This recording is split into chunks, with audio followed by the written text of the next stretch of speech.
If you don't know of any, if you think of one, you can call me. My number is 314-657-1360. Judy's number is 314-657-1365. Okay? If you don't know what, if you ever move to a different ward, just add the ward number to 1350 and you'll figure out the right person. Okay, so now that I've asked and I haven't gotten an answer, I'm going to ask the other question, which is one I guess most of you came for. So I hear there's a crime wave hitting you. And who wants to break the ice and talk about the crime wave and what's going on? Anybody? I'm going to get out early. Does anybody have any direct experience with a break-in or a mugging that they want to stand up and talk about, so we all know who you are and what's going on? Well, I don't know if I'm on the 10th ward though. Don't I'm worry on about it. Wyoming. I'm on Wyoming. It's okay. Don't, Yeah, hey, yeah, yeah. let me explain one other thing. I was born and raised, born on the 3900 block of Utah when I was 2.5. I moved to the 4000 block of Hartford. When I was 17, I moved to the 4100 block of Olathe. I can tell you what was on all these corners long ago. Okay, so I care about your area. I don't really care that I'm in the 10th ward. If my counterpart's not here, I'll take the info. I'll pass it to the police because I do work with the 3rd district, but I'll also make sure she finds out. Oh, yeah, well, the police already know this happened. If you're asking what happened, like, recently. What we want to know. Yeah, okay, that's fine. Well, on my block, I can't remember the house number, but I'm between Roger and Oak Hill, so the 4000 block. The 4000 block. And I think it happened in the night. And I don't know who it is. They broke into they took the garden bench or something off the porch, and they took the window air conditioning unit out, and they got in, and they knew what they were doing. They knew what they were taking. So keys. They took a laptop. They got into a car that they knew where the keys were to the car of the owner. I mean, it was a nutty, crazy. Where was the owner? If the car was there, where was the owner? Well, they were in bed. They were sleeping. Okay. So you're saying this is what we would call, for those of you who don't know, this is what we would call a first-degree burglary. That's when somebody's in the house. About 95% of burglaries are second-degree burglaries. That's when they break in and no one's home. Most burglars are not so bold as to break into a house with someone in. Mike, this is about the 5th report. I think we've heard, for those of us in the Targo South group, of someone in the middle of the night opening the window above the AC unit, removing it, and taking as much as they can, and the cars. Has someone, okay, I mean, for one thing, it does sound odd. It certainly sounds like a single person or persons, a group. They must have a sense of what's going on, and they sound like professionals. Now, does the Yahoo group, yourself and anybody else, do we know, have the police been notified in every instance? Or are we all just emailing each other? Okay, because that happens in neighborhoods. And I go to a lot of neighborhoods because I have 2 wards. And people say, oh, everybody's on the wire. It's like a Jimmy Buffett song, He heard it on the telegraph. And they don't call the police.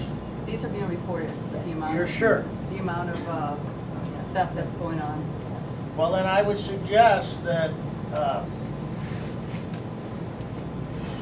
anybody whose house has been broken into should be calling the captain directly and trying to get a follow-up and say, I would suggest anyone who's home, who is a victim, okay, should be calling the police, Captain Leashock, and saying, I'm just calling to find out because there seems to be a whole pattern of these.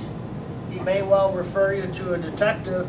My guess would be they have assigned this to some 3rd District detectives because in doing this job for 21 years, this sounds like a professional. This is not probably your average smash and grab that is typically, the typical burglary pattern in the south side is usually kick in the back door, grab a couple of expensive items, take it down and sell it for money to buy drugs. That's the main pattern. Since the downturn in the economy, we have those seen more of these professional guys. In the 23rd Ward, we had one who was the son of a police officer.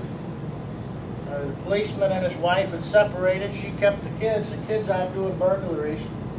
They're on the way to pick him up at his house. His friends who live at the house get a phone call warning them that the police are on their way.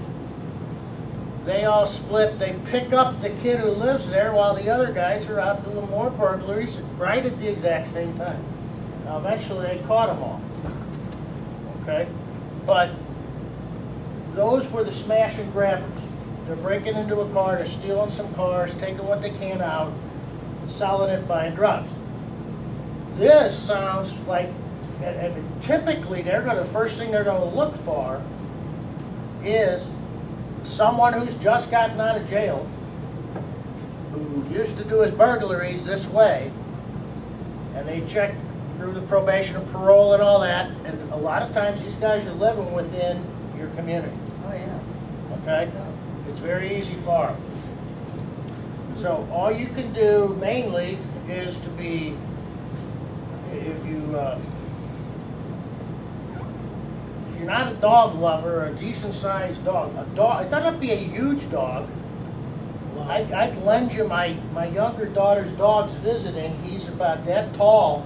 He's the loudest damn thing you ever heard in your life. Okay? I'd lend you my other daughter's dog who's visiting. That's a basset. Okay? Like that, okay? Any kind of thing, I mean, dogs are the best burglar alarms there are. Is it the number of the cases that have been coming up here lately? It doesn't even matter. There's dogs in the houses. Well, Yeah. These people I are didn't, quiet. I told you, Rug or something too. well, I told you I wouldn't use my dog, who's the 90-pound lab, because she just wanted to be loved. She wouldn't bark. So that, but typically the loud small dogs are much more agitated than the big dogs. And the guy, I would dare the guy to try and subdue my younger daughter's little dog because the damn thing moves so fast there's no way. Okay? Some other things you can do where you have air conditioning units or whatever, or at any window, your front windows, we used to tell people all the time, I was involved in a burglary study very early, 17, 18 years ago. You want to keep separation where you can between your windows and people being able to enter. So hedges, thorny bushes, whatever, at the back, windows in the front. Those aren't real practical in your gangways because of the concrete. Okay, but it's pretty cheap to install some glass or wooden shelves or whole plants above the air conditioners in the windows. Because when that, you know, he takes that off, especially if you build it like I would, it'd probably fall down at the slightest thing. You want something that's going to generate some noise. Okay? The motion detector lights in the gangways are excellent. They're not expensive. They're not hard to install. Some of them you can buy that'll fit into your, like if you have a side entry or a side, you know, a light fixture out there, they can fit into there. They've got a little button in them. Basically like screwing in a light bulb. It's got a sensor in it that'll turn on when there's motion.